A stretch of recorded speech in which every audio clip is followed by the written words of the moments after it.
Vamos a ver hoy las dos corrientes más importantes de la ciencia moderna. ¿Por qué se oponen una a otra? La verdad es que la primera insiste en excluir el pensamiento y la conciencia como factores determinantes. Y la segunda incluye el pensamiento y la conciencia no solamente como factor importante, sino como factor causal primero de todos. Durante muchos años, hasta el siglo XX, se tuvo la idea de que básicamente todo el asunto de la vida y de la creación material nació en el Big Bang. Primero se enfrió el universo hasta producir suficientes elementos, partículas elementales que luego constituyeron átomos, que luego se agruparon en nubes de electrones y átomos y formaron estrellas, y en fin. Básicamente en ese momento los elementos de la ciencia serían el primer nivel, el más básico, formado por la física, los elementos fundamentales, los átomos, las moléculas, etc. Habría en segundo lugar un nivel biológico, el nivel de la vida, caracterizado ya por combinaciones de moléculas, por apariciones de péptidos y proteínas muy complejas, y a continuación, durante esa franja biológica, la evolución hasta la aparición del hombre.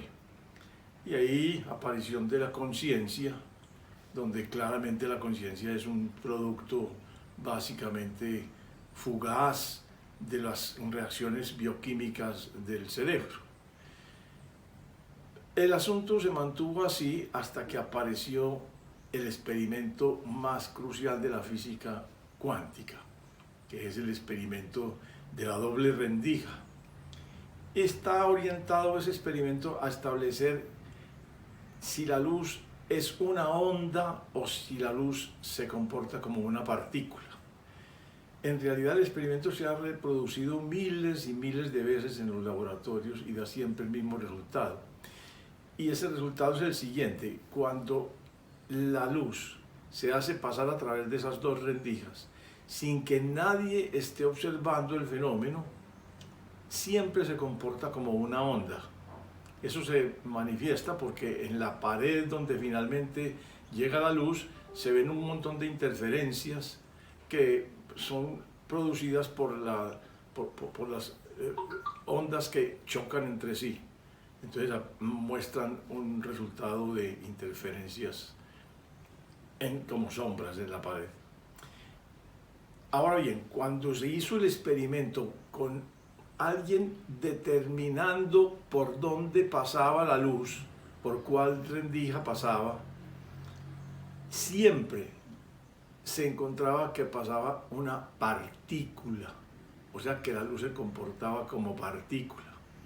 Ya era en ese entonces una cosa conocida, que la luz tenía dos manifestaciones, una como onda y otra como partícula. Pero en este momento el asunto es que solamente aparece como partícula cuando es observada, cuando el fenómeno es observado. Y desde ahí empiezan a hacer el concepto de conciencia inteligente en la física. Porque de ahí empiezan los físicos, por ejemplo Max Planck, a decir la conciencia es fundamental. No podemos escapar de la conciencia. Como quien dice, como que es necesario para expresar las leyes de la física cuántica apelar a la conciencia. Hay otras interpretaciones como, por ejemplo, la de Newman y otros físicos, todos, casi dos de los tres que hicieron la propuesta son premios Nobel, que afirman que la conciencia y el pensamiento crean la materia, no que la materia crea en una función secundaria de evolución la conciencia. Aquí dicen, no señor, el primer factor fundamental es la conciencia, ese es el que crea la materia, porque está claro que en los experimentos de doble rendija se muestra que la materia no existe. No hay un objeto solo, un solo objeto en el ámbito del tiempo y el espacio, dice Amit Goswami, que es un físico cuántico, sin que haya una persona que esté observándolo. Si no existe una persona que esté observándolo, no existe ese objeto. Entonces, ahí con ese experimento empiezan los físicos cada vez en mayor medida a mostrar que la conciencia es un factor determinante para el cosmos. Ahora, es importante entender esto. En la visión materialista hay un postulado clave, y es que todo evoluciona al azar. O sea, todo es producto del azar, incluyendo la vida y, por supuesto, incluyendo la conciencia. Pero en la otra visión no es así. Quiero ponerles un ejemplo, sencillo pero importante, para que vean el tipo de razonamiento que hay detrás de cada postura. Pensemos cuántas piezas componen una bicicleta. Digamos que pueden ser 200 piezas. Si entre esas 200 piezas están, digamos, los componentes ya armados, como decir las ruedas y el marco por otro lado y cosas de esas. O sea, 200 piezas inclusive serían muchas.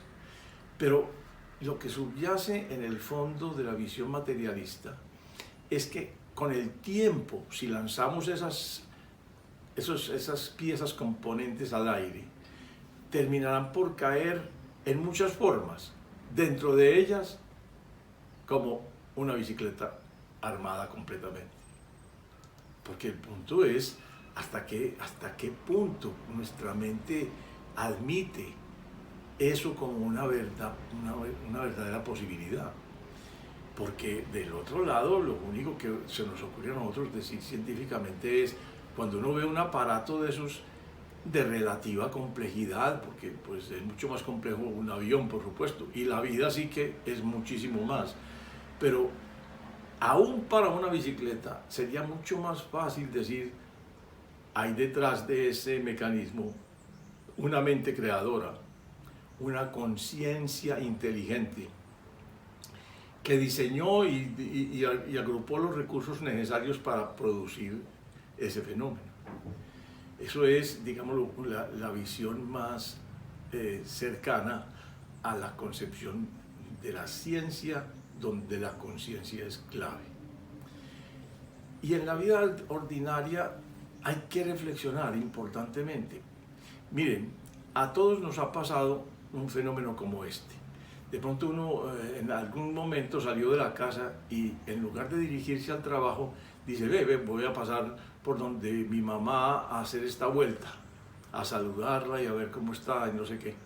Y resulta que sale uno en su carro o a pie, pero finalmente lo que pasa es que llega al trabajo.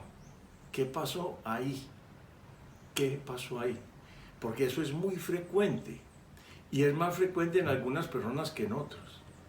¿Qué es lo que ocurre? Lo que ocurre es que no formó la imagen del destino final, no formó la imagen de las calles, las vías, donde tiene que hacer la desviación para separar la ruta que lleva al trabajo de la ruta que lleva donde la mamá.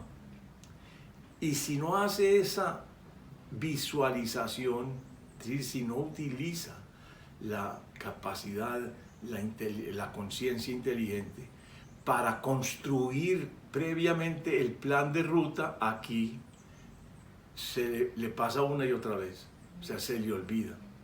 ¿Por qué? Porque el pensamiento tiene dos maneras de funcionar, que son las dos maneras de funcionar del cerebro, una mecánica y otra deliberada.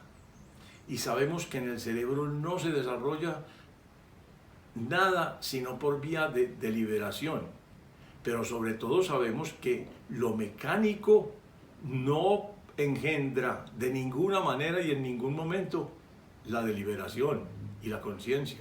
Lo mecánico genera acciones mecánicas no conscientes y siempre generará acciones mecánicas no conscientes. ¿Por qué? Porque es mecánico el funcionamiento. No tiene manera de construir o de constituir una nueva alternativa. Entonces, por ejemplo, en la casa, yo siempre que pido a mi esposa que me haga algún favor, alguna vuelta, yo siempre me tomo el tiempo para asegurarme de que ella forma las imágenes, porque donde no se tome el tiempo y uno le diga, ve, conseguime por ejemplo unas pilas para este teléfono, y ella fácilmente le dice a uno, sí, sí, pero no forma la imagen.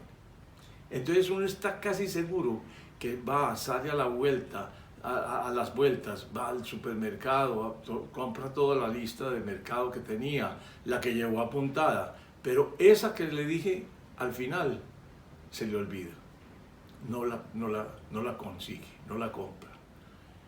Entonces yo me he acostumbrado hace mucho tiempo a decir, no, forma la imagen, forma bien la imagen, para que cuando llegues allá no se te olviden las pilas. Y así en cada asunto. En la vida laboral ocurre mucho que la gente diga sí a una instrucción que está recibiendo, pero no nos tomamos el tiempo para verificar si realmente formó las imágenes debidas.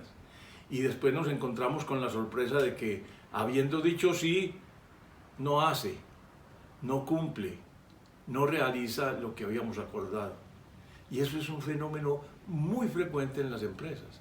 Y se evalúa muy mal la gente porque no cumple.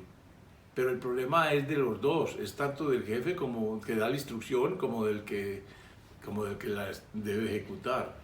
¿Por qué? Porque no se están tomando el tiempo básico para construir deliberadamente y con inteligencia consciente o con la conciencia inteligente la nueva ruta de trabajo que hay que seguir. Les recomiendo que hagan experimentos, que hagan observaciones, que miren y atiendan a sus propios olvidos y los olvidos de la gente cercana, y que ensayen con la idea que les doy, de que construyan las imágenes que señalen la ruta a seguir. Buena suerte.